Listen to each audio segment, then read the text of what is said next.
Abrimos nuestras Biblias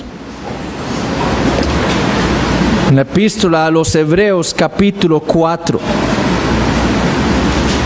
Hebreos capítulo 4.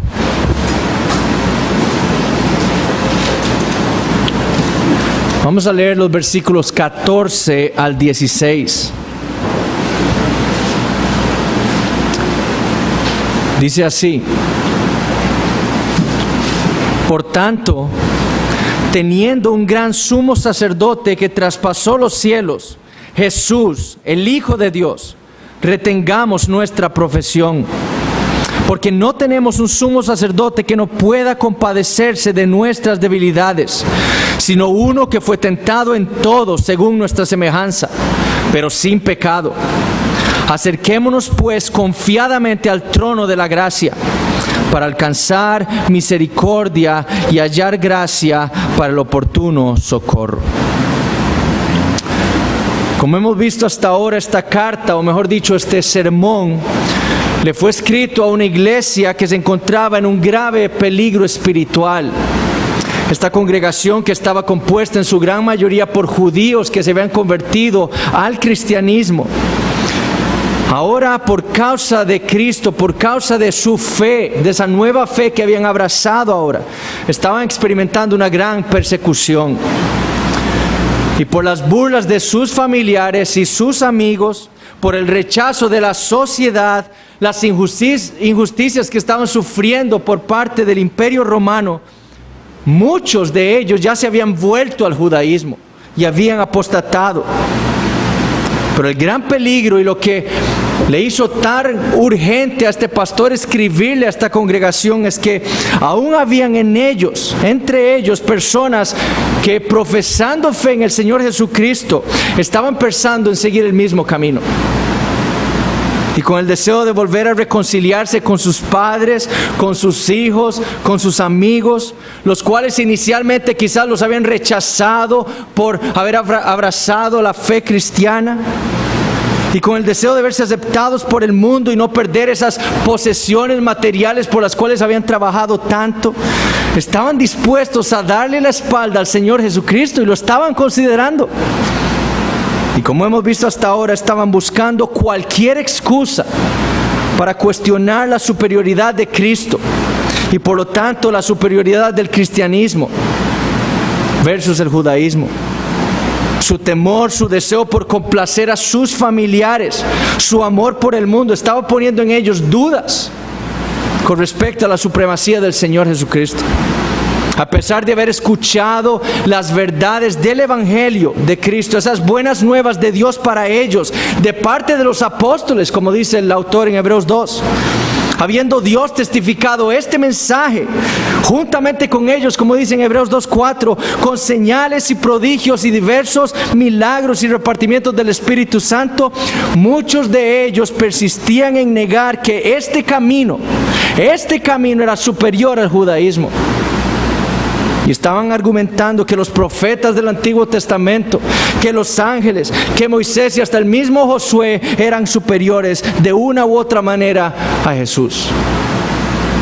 Y por ello el autor va a las Escrituras y cita una y otra vez del Pentateuco, de los profetas, de los salmos, con el fin de demostrarles a esta congregación no solo la superioridad evidente del Señor Jesucristo sobre el judaísmo, sino también el pecado y la grave situación espiritual en la que ellos se encontraban en ese momento.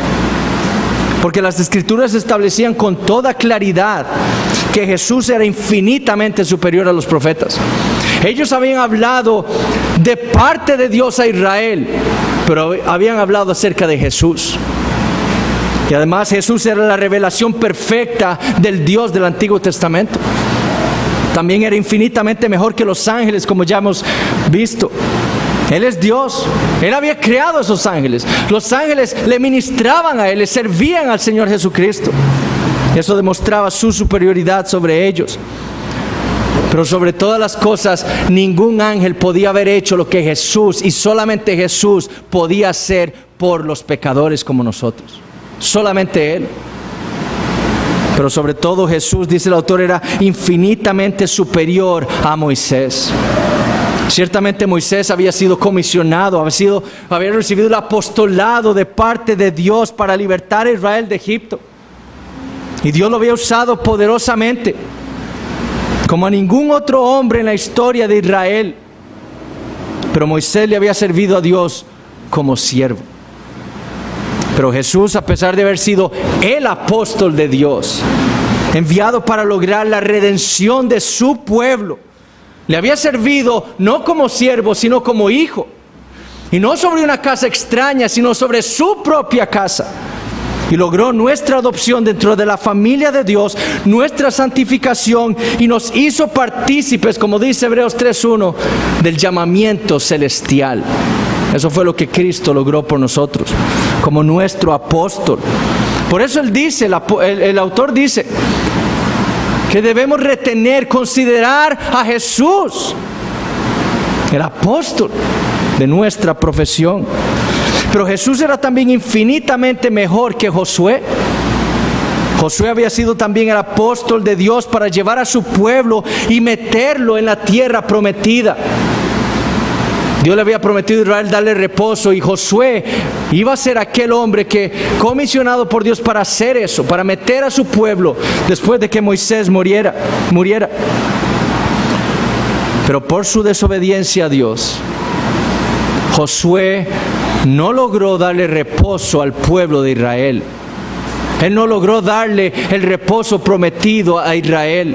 Él no logró echar a todos los enemigos de Dios de Canaán. Pero Jesús, como el apóstol de Dios, sí lo había logrado.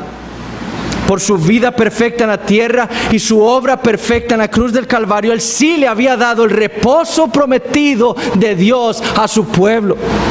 Como el apóstol de Dios, el Señor Jesucristo no era solo mejor que Moisés, era mejor que Josué. Es por ello que la situación espiritual en la que se encontraban muchos en esta congregación era tan grave. Porque no estaban despreciando a cualquier hombre, a cualquier apóstol de Dios.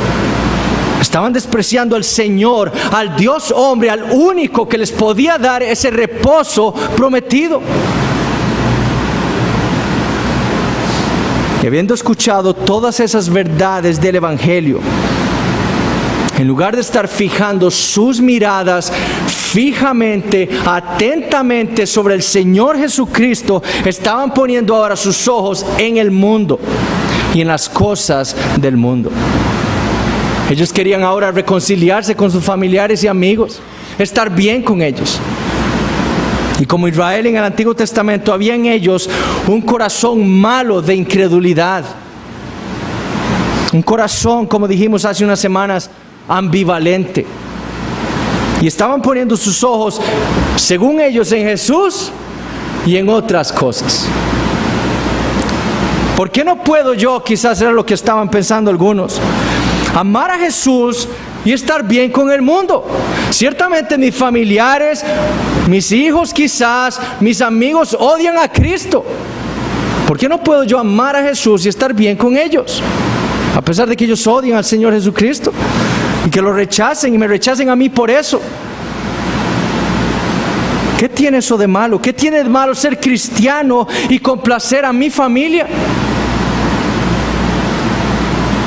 ¿Qué tiene de malo ser cristiano y ese familiar que no es creyente me invita a una fiesta el domingo y yo voy a desobedecer al Señor y no vengo el domingo a la iglesia? ¿Qué tiene de malo? Soy cristiano, pero desobedezco al Señor. Ellos querían complacer a sus familiares. ¿Qué tiene de malo ser cristiano y complacer mi carne?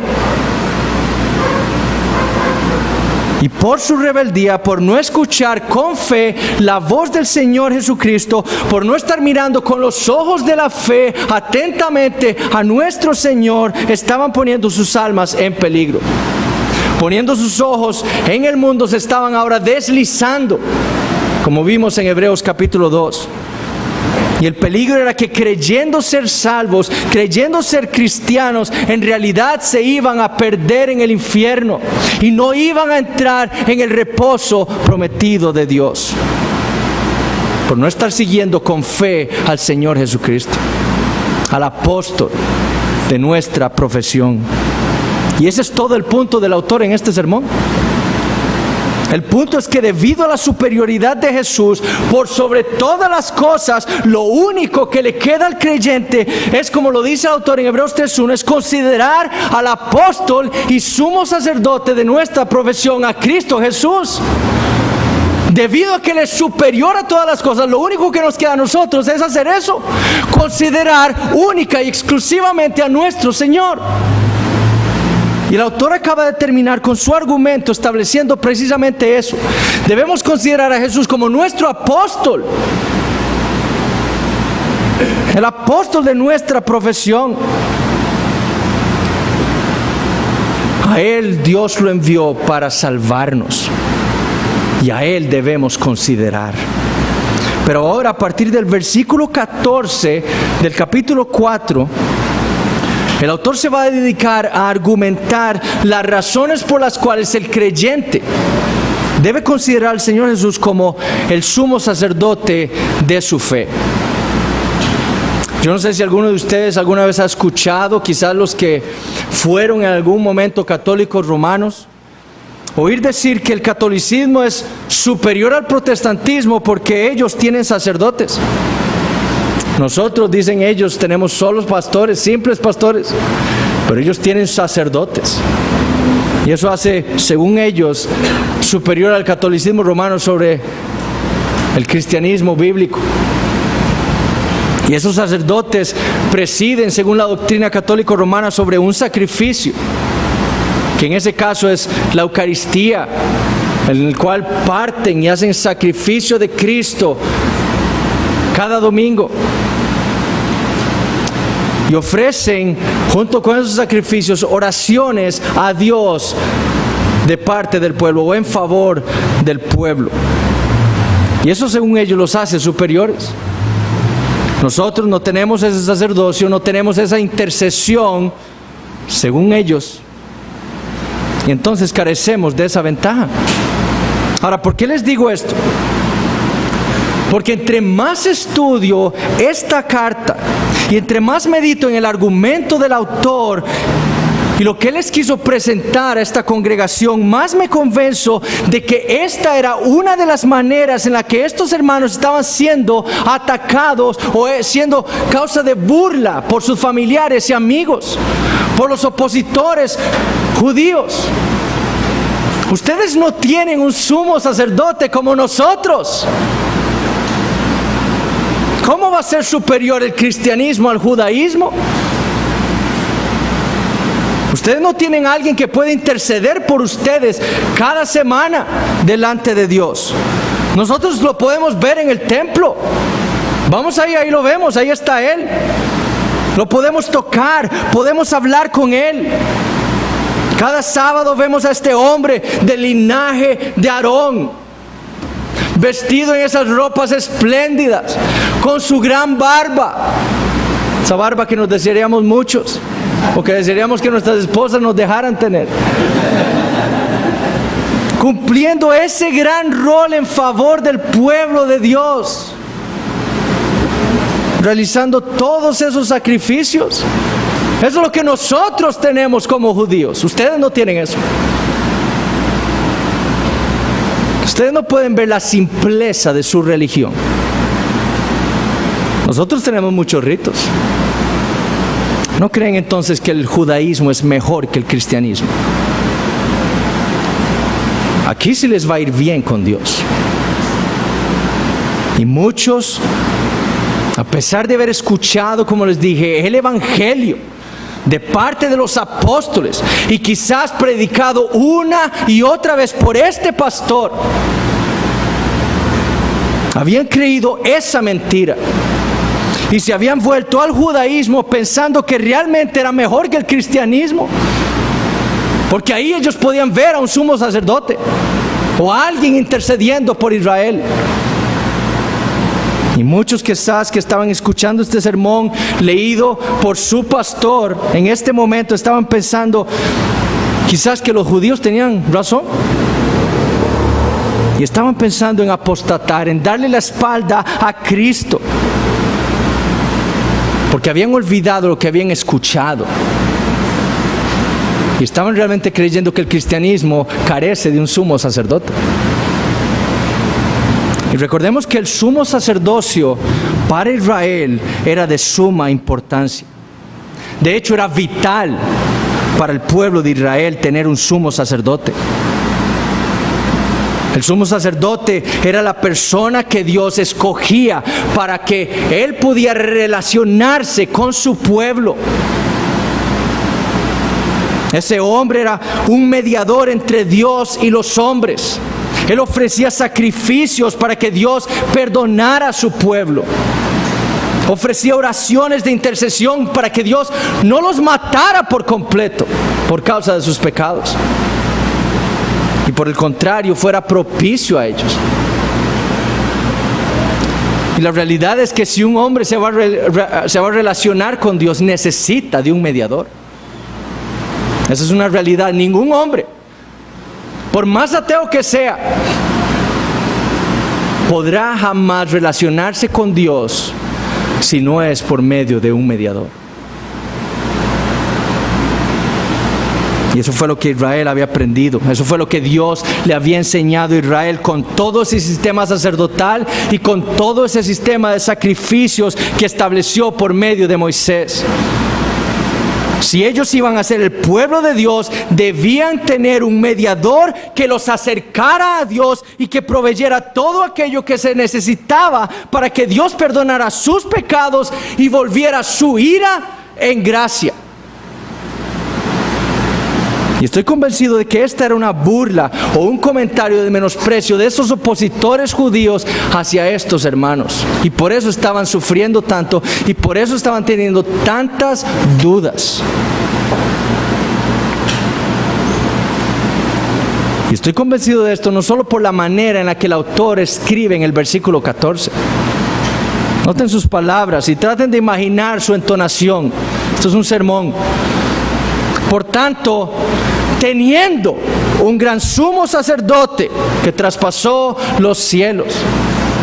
El autor les está asegurando algo, les está reafirmando algo que ellos ya sabían. Que los cristianos, contrario a lo que decían estos opositores, sí tenemos un sumo sacerdote.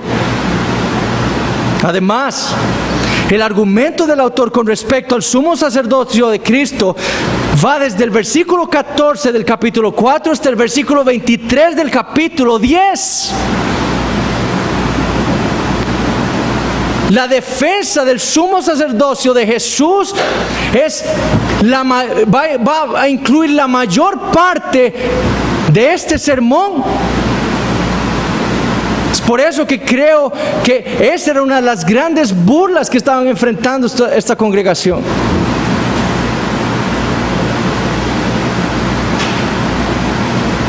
El sermón entonces lo voy a dividir en dos puntos. Primero vamos a ver el sumo sacerdocio de Cristo afirmado o establecido. Y luego vamos a ver las exhortaciones para el creyente partiendo de esa realidad. Entonces veamos primero el sumo sacerdocio de Jesús afirmado. El autor no solo, como les dije, está declarando que los cristianos sí tenemos un sumo sacerdote. Por tanto, teniendo, es una realidad, es una afirmación. Sino que también les está recordando a estos hermanos y a nosotros los creyentes en todo tiempo y en todo lugar de esta importante realidad en nuestras vidas, que nosotros tenemos un sumo sacerdote. No solo es una verdad que sí tenemos un sumo sacerdote, sino debemos gozarnos en la realidad de que tenemos un sumo sacerdote, un mediador entre Dios y nosotros. Y más adelante vamos a ver por qué esto es importante. Pero noten cómo inicia esta sección el autor. Él dice, por tanto. Podríamos traducirlo entonces. El autor está conectando aquí el argumento que va a iniciar aquí con todo lo que ha dicho antes. El plan es conectar ahora la idea de que los creyentes debemos no solo considerar a Jesús como nuestro apóstol, sino considerarlo a Él como nuestro sumo sacerdote. Y esa palabra, por tanto, lo que está implicando es que lo que el autor va a decir a continuación es un hecho o es una inferencia lógica. El autor le está diciendo, esto que les voy a decir es lo lógico, es un hecho, es una realidad. Eso es lo que implica ese término en el original. ¿Y qué es ese hecho? ¿Qué es esa realidad? ¿Qué es eso que es tan lógico para el autor? Bueno, lo que para estos hermanos ya debía ser muy claro. Ellos no debían estar siendo atormentados por las acusaciones, por las mentiras que esos judíos les estaban haciendo a ellos. No debían estar dudando, pensando que el judaísmo era mejor que el cristianismo. Ellos ya habían escuchado el evangelio y habían escuchado la verdad. Pero el problema, como vamos a ver en la otra advertencia, es que ellos habían olvidado esas cosas. Se habían hecho niños. Ellos ya debían tener claro que era un hecho, que era una realidad, que era lógico que el cristianismo sí tenía un sumo sacerdote. Y que era por esa precisa razón que ya no necesitamos sacerdotes. Ya no necesitamos hombres que intercedan delante de Dios por nosotros. Ellos debían entender más bien que ese sistema sacerdotal judío había sido abolido por Cristo. Ya no era necesario.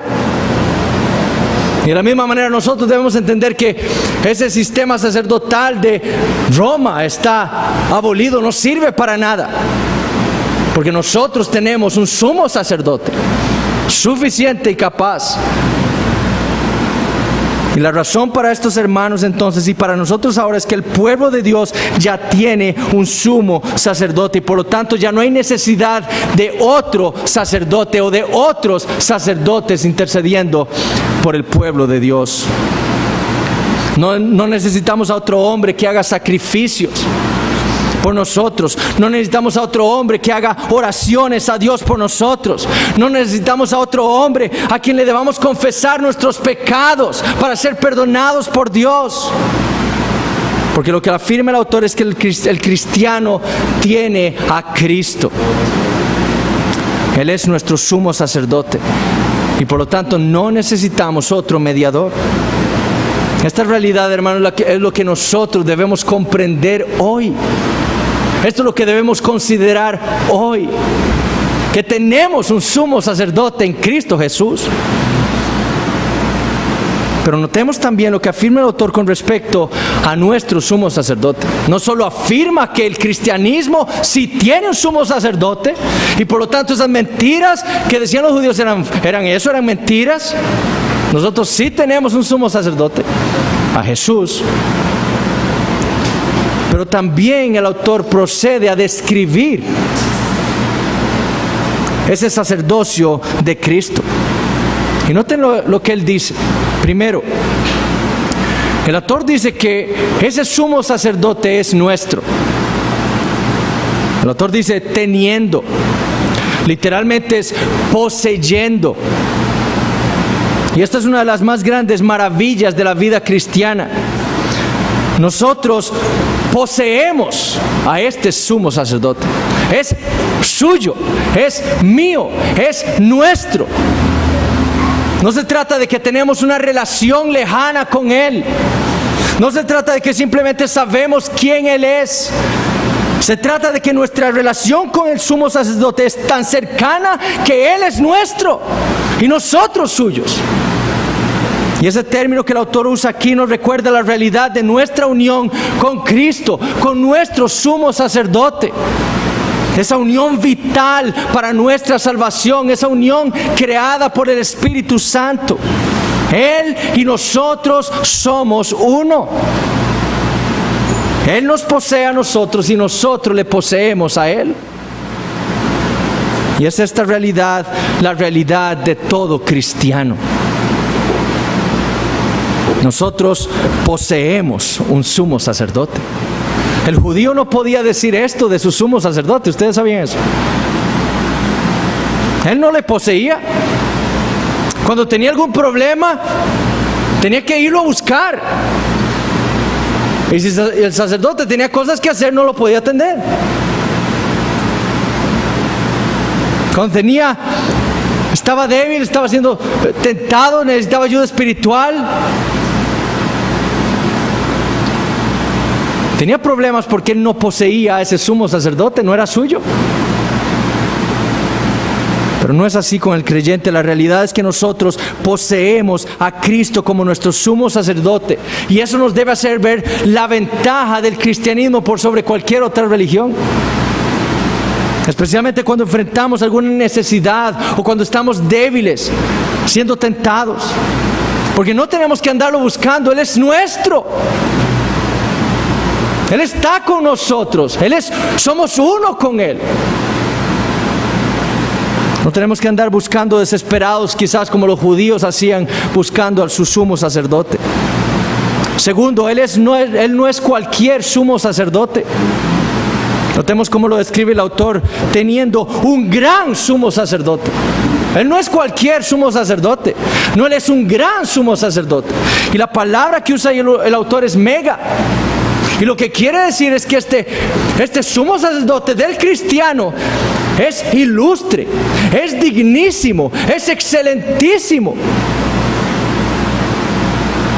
Es uno que trasciende infinitamente la dignidad de todos aquellos que llevaron ese cargo o ese puesto alguna vez. Él pertenece, como va a decir más adelante, a un orden muy superior al de los sumos sacerdotes de Israel. Y es grande no solo por quién es Él, sino por la perfección de la obra que realizó en favor de su pueblo. Él es el Hijo de Dios. Él nos ha dicho, el autor de los Hebreos en el capítulo 1 y 2, Él es el Hijo de Dios y por lo tanto es Dios mismo. Y ya vimos lo que implica esa descripción del Señor Jesucristo. Él es el Hijo de Dios. Pero su obra a favor de su pueblo fue perfecta. Él fue el único que podía redimir a su pueblo de sus pecados. Él es el único que puede propiciar la ira de un Dios 3 veces santo. El único que podía llevarnos a nosotros hasta Dios.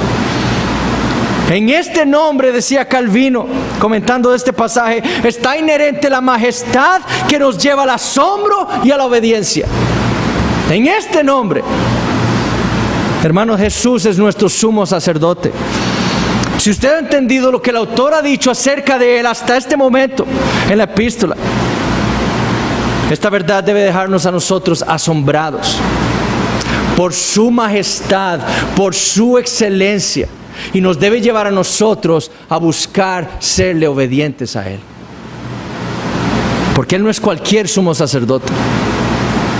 Él es el más grande y el más excelente sumo sacerdote que un hombre pueda tener. Él es el único sumo sacerdote que puede ponernos bien delante de Dios. El único. Tercero, Él no está perdido. Este sumo sacerdote del cristiano no está perdido. Dice el autor, teniendo un gran sumo sacerdote que traspasó los cielos. Es decir, que quizá la burla o el menosprecio de los opositores judíos hacia el cristianismo se estaba dando porque ese Jesús que profesaban, quien era su sumo sacerdote, no estaba ahora entre ellos. Los judíos podían decirle a cualquiera dónde estaba su sumo sacerdote. Además, podían darle la dirección de su casa. Ahí está. Pero el de ustedes, yo no lo veo. Y la conclusión de estos judíos era que el cristianismo era deficiente por causa de eso. Que nuestro sumo sacerdote aparentemente no podía ser encontrado. Y así molestaban a estos hermanos. Y estos hermanos, lo peor era que estaban dudando de esas cosas. Pero el problema que va a tocar el autor al final del capítulo 5 y que vamos a ver dentro de una semana es que estos hermanos no sabían defender la doctrina que habían escuchado. No sabían defenderse contra esos ataques. ¿Dónde está su sumo sacerdote?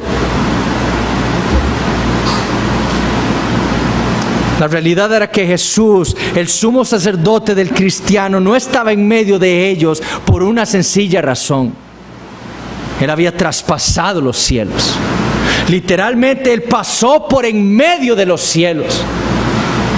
Y ese es el mismo lenguaje que emplea el Antiguo Testamento cuando el sumo sacerdote traspasaba el velo del templo para ir al lugar santísimo, a donde simbolizaba o estaba simbólicamente la presencia de Dios en el día de la expiación. Ese velo era lo que separaba al pecador de Dios, de la presencia de un Dios santo. Y el sumo sacerdote debía traspasar ese velo, pasar por en medio una vez al año en el día de la expiación, con el fin de ofrecer sacrificios para el perdón de pecados de toda la nación de Israel. Claro, primero ese sumo sacerdote, esto lo vamos a ver la otra semana, debía ofrecer sacrificios por sí mismo antes de poder entrar.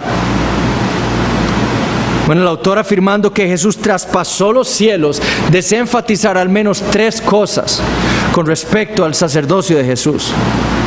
Primero, justificar la razón por la cual los judíos no podían ver a Jesús, nuestro sumo sacerdote, aquí en medio de nosotros. La razón es que, habiendo terminado su obra en favor de su pueblo, Jesús traspasó no el velo del templo terrenal, sino los cielos mismos, para entrar en la presencia misma y real de Dios.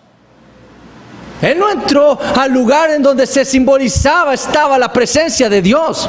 No, Él entró en donde estaba realmente la presencia de Dios. Y para eso tuvo que traspasar los cielos. Por eso no estaba en medio nuestro.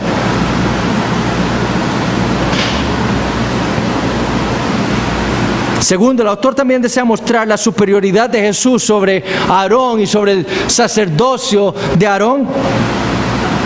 Aarón pasó solamente, como dijimos, a esa representación terrenal de la presencia de Dios.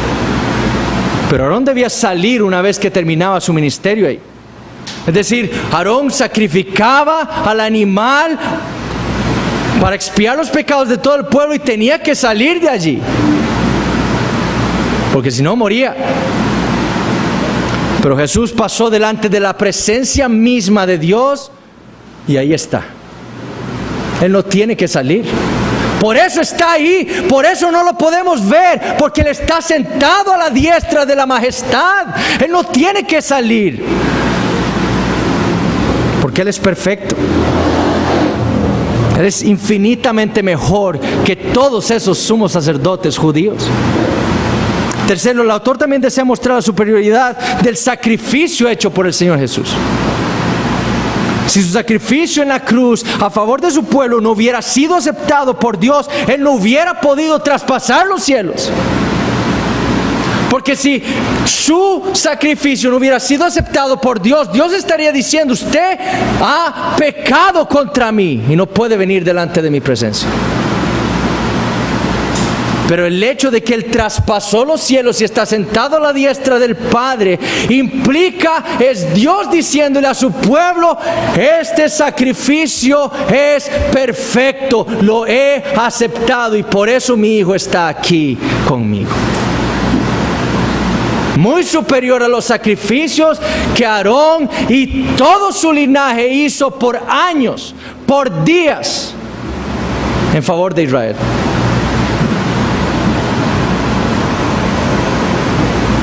Porque Jesús no tuvo que hacer ese sacrificio repetidas veces, como sí lo tenía que hacer Aarón y todos sus hijos.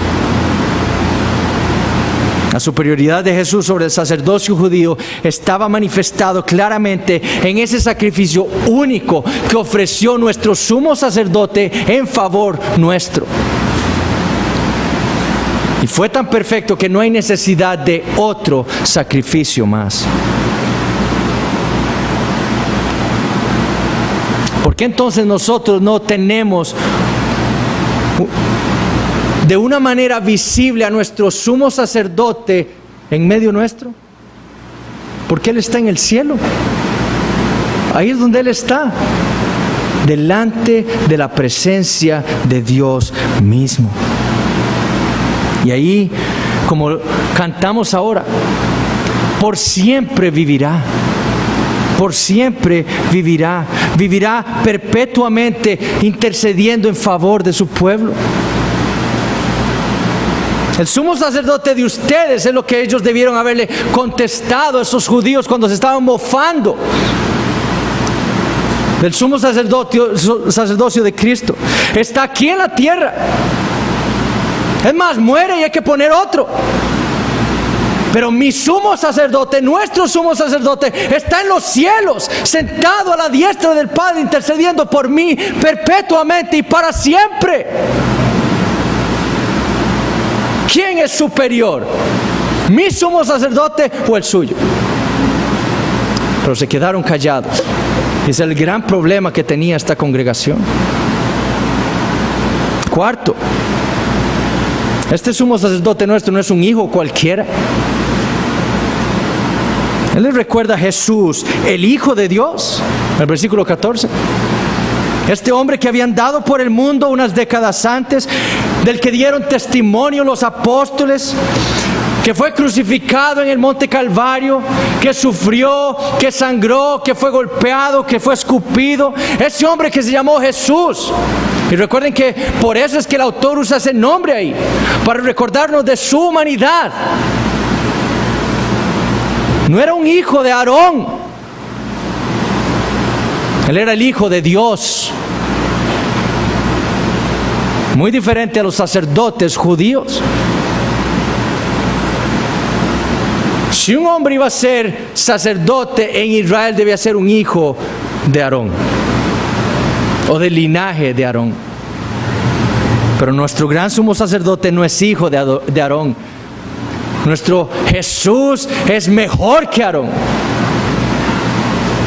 Eso no le hace inferior a esos sumos sacerdotes, lo hace infinitamente superior, porque Él es hijo de Dios y por lo tanto Él es Dios mismo, el Dios hombre. La intención del autor entonces es afirmar con toda claridad y recordarle a estos hermanos la superioridad de Jesucristo como sumo sacerdote. Quinto, el autor dice que nuestro sumo sacerdote es compasivo.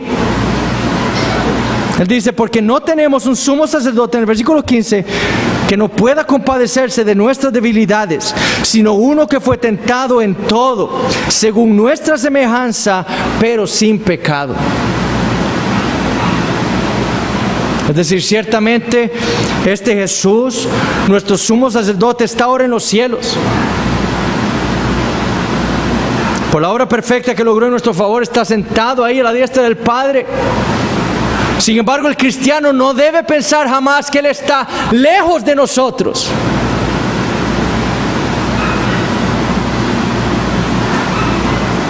¿Dónde está su sumo sacerdote? Si usted tiene algún problema, ¿qué va a hacer? ¿A dónde va a ir? Es que está en los cielos. Imagínese lo lejos que está de usted. Nuestro sumo sacerdote no está lejos de nosotros. No está lejos. Eso es lo que el autor quiere decirles. De hecho, es todo lo contrario. A pesar de que físicamente no esté en medio nuestro, este sumo sacerdote, Él está muy cerca de su pueblo. Y lo que muchas veces olvidamos al desenfocar nuestra mirada del Señor Jesucristo es que cuando Él ascendió a los cielos, Él mandó a otro consolador, al Espíritu Santo, con el fin de que su presencia fuera real en medio nuestro y en nosotros. Y es por medio del Espíritu Santo que Él está ahora en medio nuestro. Ningún cristiano puede decir que Jesucristo no está entre nosotros. La realidad es que Él está aquí con nosotros por medio de su Espíritu Santo. En Juan 14, versículo 16, Él le dice esto a sus discípulos: y yo rogaré al Padre y os dará otro consolador para que esté con vosotros para siempre, el Espíritu de verdad, al cual el mundo no puede recibir porque no le ve ni le conoce, pero vosotros le conocéis porque mora con vosotros y estará en vosotros. No os dejaré huérfanos, no voy a dejar los huérfanos, estaré con vosotros, vendré a vosotros. En aquel día vosotros conoceréis que yo estoy en mi Padre y vosotros en mí y yo en vosotros. Él no está lejos. Él está con nosotros, con su pueblo. No físicamente, pero por medio de su Espíritu Santo es una realidad. Estos hermanos no debían dudar, porque Cristo físicamente no estaba en medio de ellos. Porque Él había prometido que Él estaría con nosotros, su pueblo, por medio de su Espíritu Santo. ¿Qué más cerca puede estar el Señor de su pueblo? Está en nosotros. ¿Qué más cerca? Somos uno con Él. ¿Qué más cerca? Él no está lejos. Él está en los cielos, sí, pero Él no está lejos de nosotros. En medio de nuestras luchas, tentaciones, dudas, debilidades, esa verdad, hermanos, debe servirnos a nosotros de un gran gozo. Él está con nosotros, aquí cerca, para interceder por nosotros. Y está tan cerca que puede compadecerse de nosotros. Ese término compadecerse quiere decir tener simpatía o sentir la misma cosa por otra persona. Y el autor afirma a estos creyentes que nuestro sumo sacerdote podía simpatizar con ellos, podía entenderlos en medio de sus debilidades, en medio de sus flaquezas, en medio de sus dudas. Este sumo sacerdote podía entendernos. Ellos que estaban sufriendo tanto ahora, que estaban siendo perseguidos, que estaban siendo rechazados por sus familias, nuestro sumo sacerdote podía entenderlos perfectamente. Ellos que estaban teniendo dudas, débiles. Y por eso el autor usa ese doble negativo ahí. Porque no tenemos un sumo sacerdote que no pueda. Lo que el autor quiere ser es enfático en que nosotros tenemos un sumo sacerdote que sí puede compadecerse de nosotros. El Señor sabe que somos débiles, que estamos llenos de debilidades, que por causa de nuestro pecado, ese pecado que mora en nosotros, somos débiles, le fallamos a Él, le fallamos a Dios, le fallamos a nuestro prójimo por nuestro pecado. Él sabe eso. Él sabe cómo nos avergonzamos cuando se burlan de nosotros por nuestra fe, como estos hermanos, que tantas veces quizás se quedaron callados cuando eran objeto de burla por su fe.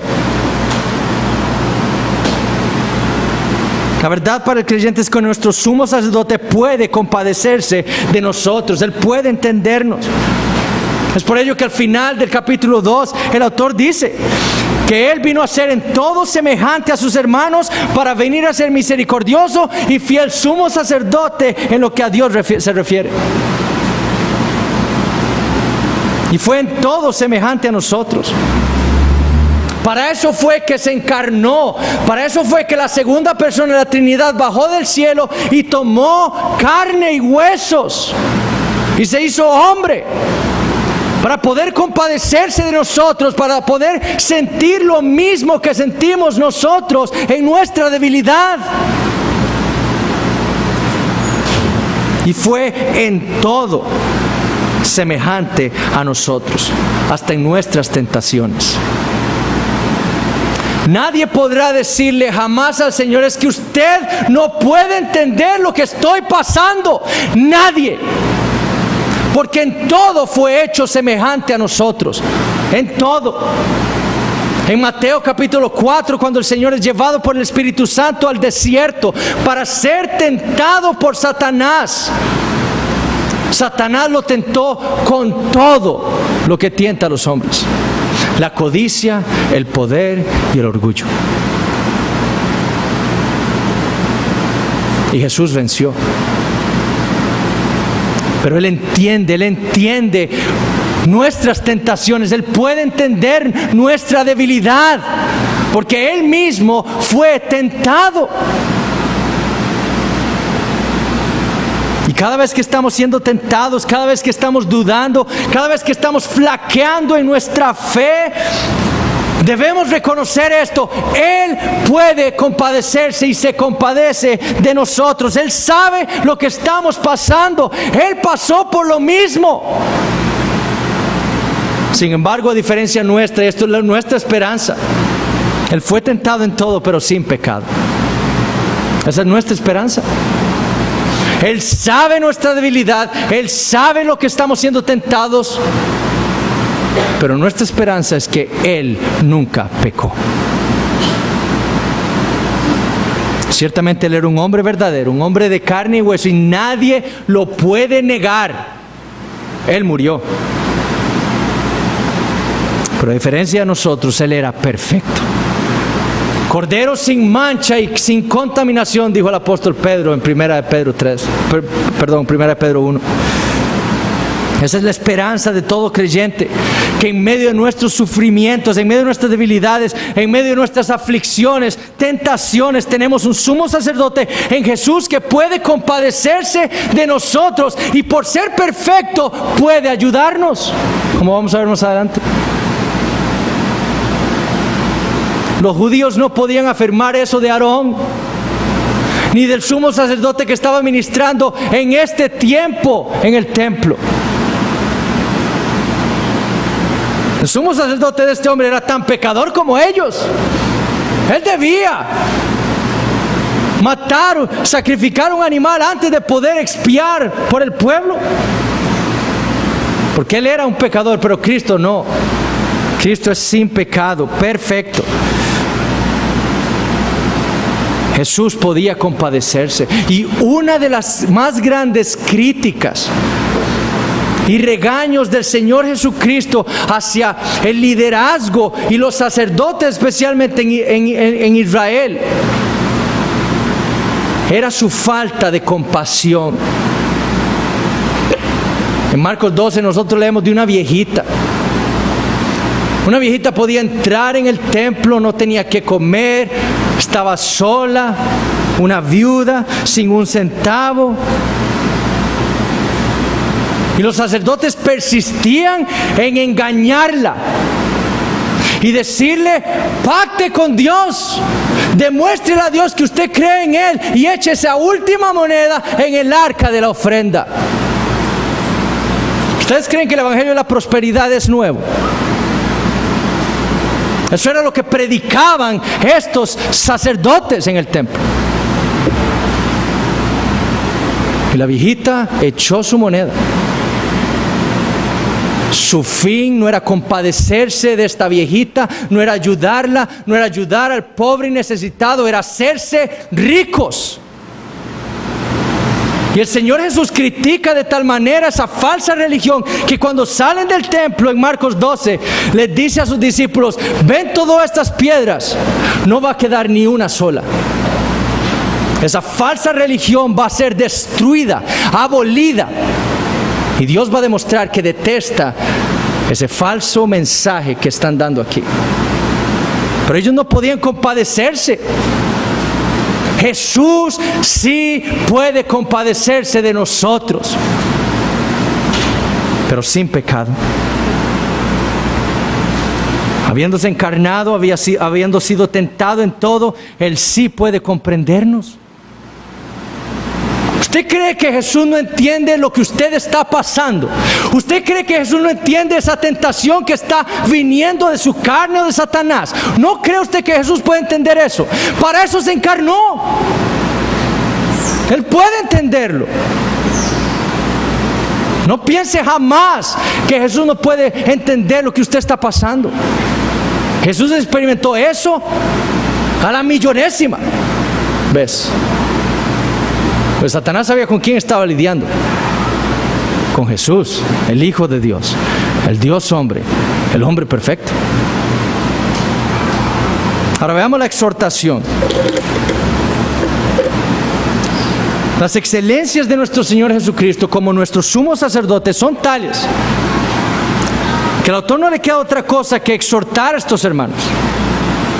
Y los exhorta a hacer dos cosas: Este es Jesús. Este es nuestro sumo sacerdote. ¿Qué debemos hacer? Primero, mantenernos firmes en nuestra profesión. Al final del versículo 14, el autor les insta a retener, a mantener, a ser fieles en aquello que habían confesado. Por tanto, teniendo un gran sumo sacerdote, retengamos nuestra profesión. Por eso debemos retener nuestra profesión, porque tenemos un gran sumo sacerdote en Jesús. La idea es que ellos, como cristianos, debían mantenerse firmes en eso que habían profesado inicialmente, en eso que habían creído una vez. Quizás el problema era que algunos estaban siendo avergonzados, como dijimos, y no estaban dando testimonio acerca de Jesús a sus opositores. El autor les exhorta a no avergonzarse, sino sabiendo la verdad acerca de este sumo sacerdote, más bien hablen de él, testifiquen de él, estén firmes y convencidos de su fe. Lo que ellos debían comprender era que abandonar a este sumo sacerdote era abandonar cualquier esperanza para el pecador. Si usted abandona a Jesucristo, usted ha abandonado toda esperanza para usted delante de un Dios 3 veces santo. Ellos debían, por el contrario, perseverar en eso que habían escuchado cada semana, que habían escuchado de los apóstoles, que habían escuchado de este pastor quizás. Perseverar en la fe. Ahora, por supuesto que el creyente no se puede perder, porque es él el que es retenido en las manos de Cristo. Ningún creyente se puede perder. Pero de igual manera el autor nos insta a perseverar, porque en la perseverancia se demuestra la fe verdadera. En la consideración continua de nuestro Señor Jesucristo, con los ojos del corazón, con los ojos de la fe, demostramos que tenemos fe verdadera.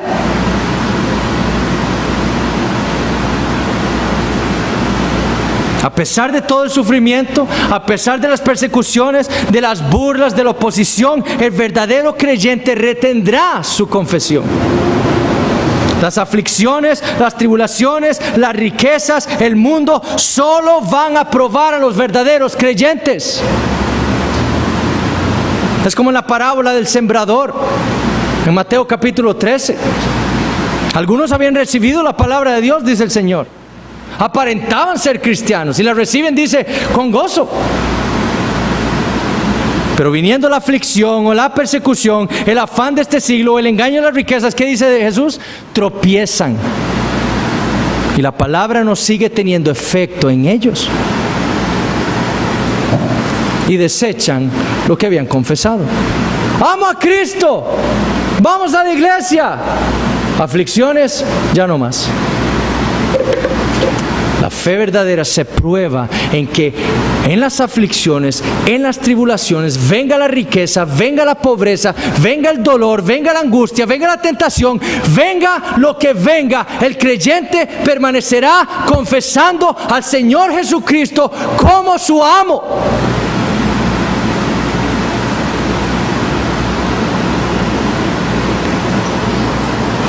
La exhortación es para que el creyente, viendo las excelencias del Señor Jesucristo, en lugar de seguir dudando, sea afirmado en la fe.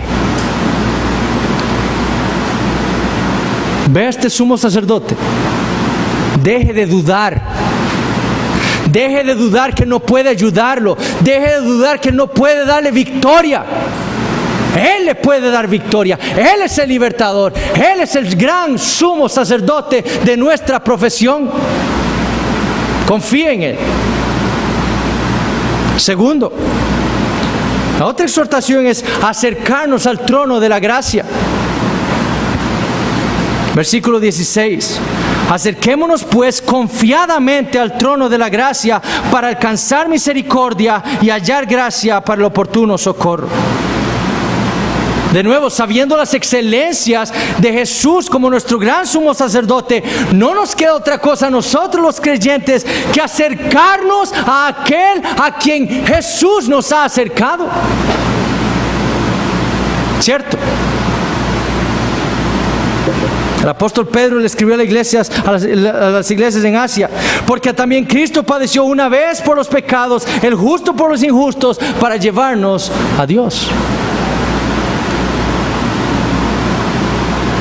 Cristo ha sido nuestro sumo sacerdote para acercarnos a Dios, para que vayamos al trono de la gracia. Esa frase, trono de la gracia, no es otra cosa que Dios mismo, que está sentado en su trono, que ya no es un trono de ira, no es un trono de condenación, ahora es un trono de gracia por la obra perfecta de Cristo en nuestro favor. Y la exhortación para el creyente es que se acerquen a ese trono al que hemos sido acercados por nuestro sumo sacerdote. A ese trono de la gracia. Y que lo hagamos confiadamente. Ese término indica con confianza, con atrevimiento, con coraje, con valor.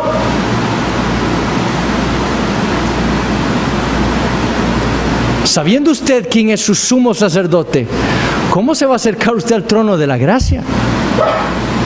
Si no es con valor, con coraje, con atrevimiento. No estoy diciendo que no haya temor a Dios.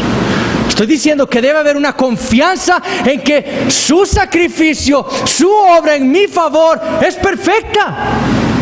No tengo que temer, puedo ir a Dios, acercarme a Él con confianza, porque mi sumo sacerdote lo hizo todo perfecto en mi lugar.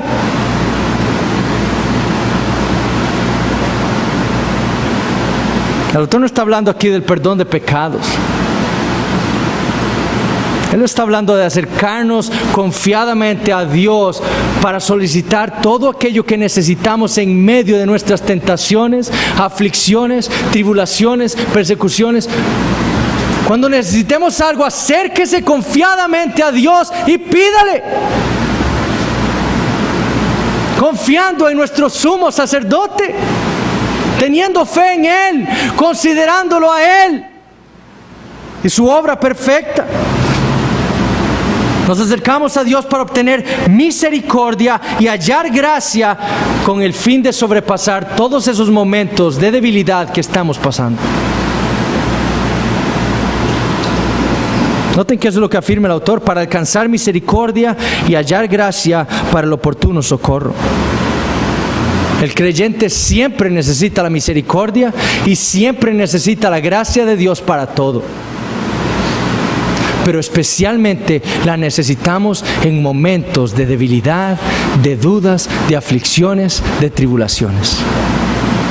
Y el autor le está diciendo a esta iglesia que está siendo perseguida, que se están burlando de ellos, que están sufriendo, que es a ese trono al que tienen que ir confiadamente, porque tienen un sumo sacerdote que es ilustre, que es dignísimo, que es excelentísimo. Vayan a Él ahora y clamen por su misericordia y por gracia para que los socorra en este momento de tribulación.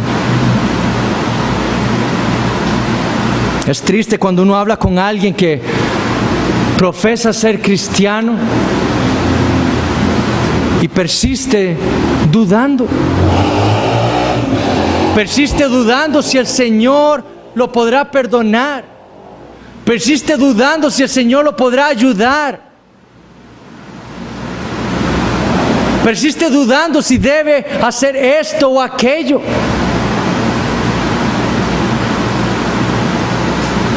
Porque se comporta como estos hermanos. Esta es una triste realidad. Habiendo escuchado lo que han escuchado por tanto tiempo de tantas personas, no han entendido. No han visto realmente al Señor, a su sumo sacerdote, y han dudado. Por eso es que tan importante que el creyente persista manteniendo sus ojos de la fe fijos atentamente sobre el Señor Jesucristo. Eso es lo que necesitamos, hermanos, mantenernos firmes en nuestra profesión para poder acercarnos confiadamente al trono de la gracia, a Dios, para solicitar su misericordia y su gracia en esos momentos de tentación y de debilidad. Y noten esto, nosotros alcanzamos misericordia y hallamos gracia.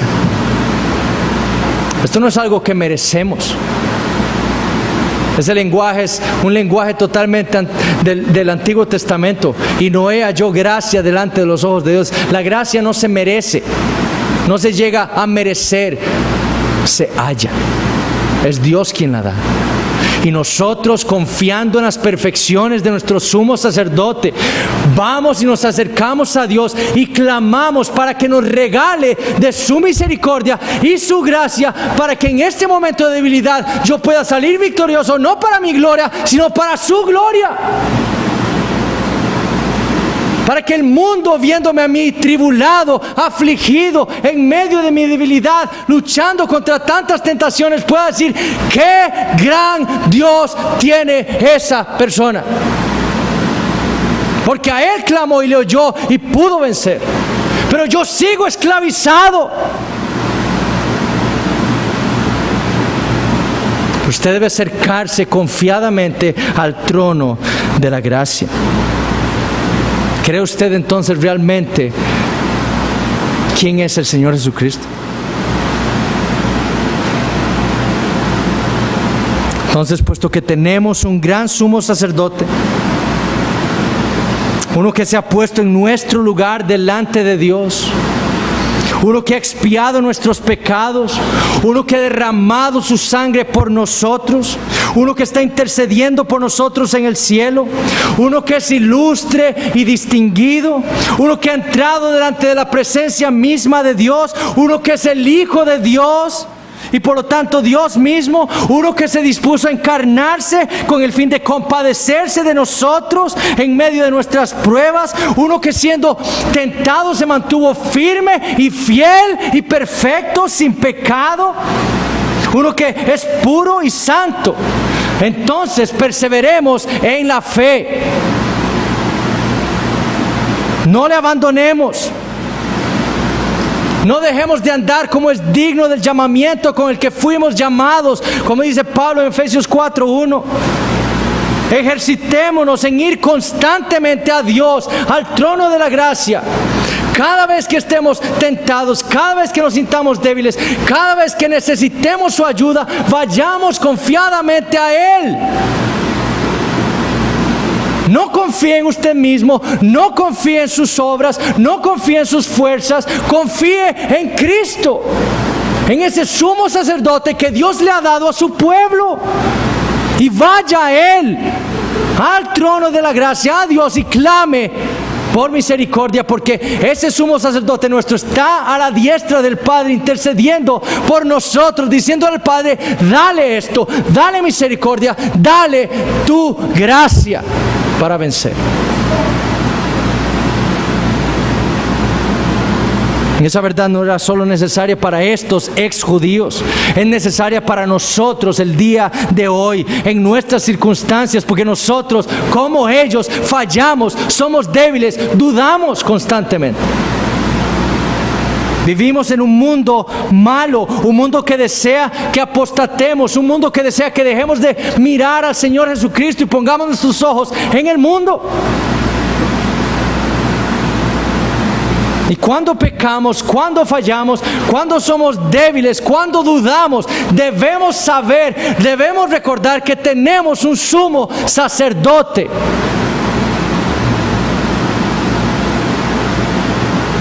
Y el creyente confía en ese sumo sacerdote, y su fe se muestra en esa confianza, en que cada vez que está débil, cada vez que es tentado, va a Él a clamar por su ayuda. Ahí se demuestra su fe. No desvía su mirada, no se desvía poniendo sus ojos en otras cosas, sino que va a Él. Este pasaje entonces nos insta a nosotros a retener nuestra profesión y acercarnos confiadamente a Dios, sabiendo las excelencias de ese sumo sacerdote que Dios nos ha dado a nosotros, su pueblo. Esa es nuestra esperanza. Saber que nuestro sumo sacerdote es Jesucristo y que está sentado a la diestra del Padre intercediendo por todos y cada uno de nosotros, su pueblo. Que vayamos a Él y que nos mantengamos firmes en la fe. Oremos. Padre, te damos gracias por tu palabra, te damos gracias, Señor, por lo que hemos visto en ella, por lo que tú nos has hablado hoy acerca de nuestro Señor Jesucristo. Te damos gracias, Señor, porque tú nos has dado un gran sumo sacerdote con el fin de relacionarse con nosotros, con el fin de reconciliarse con nosotros, tu pueblo, con el fin de escucharnos, con el fin de bendecirnos con toda bendición espiritual en los lugares celestiales, con el fin de derramar sobre nosotros tu misericordia y tu gracia cada segundo de nuestras vidas. Padre, que esta verdad esté presente en nuestras mentes cada segundo de nuestras vidas, para mantenernos firmes, seguros de lo que tú nos has hecho creer por tu Espíritu Santo, y para acercarnos a ti, Señor, no con miedo, sino confiadamente, porque sabemos qué gran sumo sacerdote tenemos en los cielos. Padre, aquellos que no tienen a Jesús como su sumo sacerdote, que tú obres en sus corazones y les hagas ver su necesidad de un mediador, que le hagas ver su necesidad de alguien que pueda quitar tu ira por sobre ellos, que pueda expiar sus pecados, y eso solo está en Jesús. Y que tú abras sus ojos para que lo vean a Él y le entreguen sus vidas a Él, y hoy sea su día de salvación. Padre, gracias por nuestro Señor Jesucristo. Gracias por su majestad. Gracias por su excelencia. Te adoramos a ti, Padre nuestro, en el nombre de este sacerdote que intercede por nosotros en los cielos. Amén.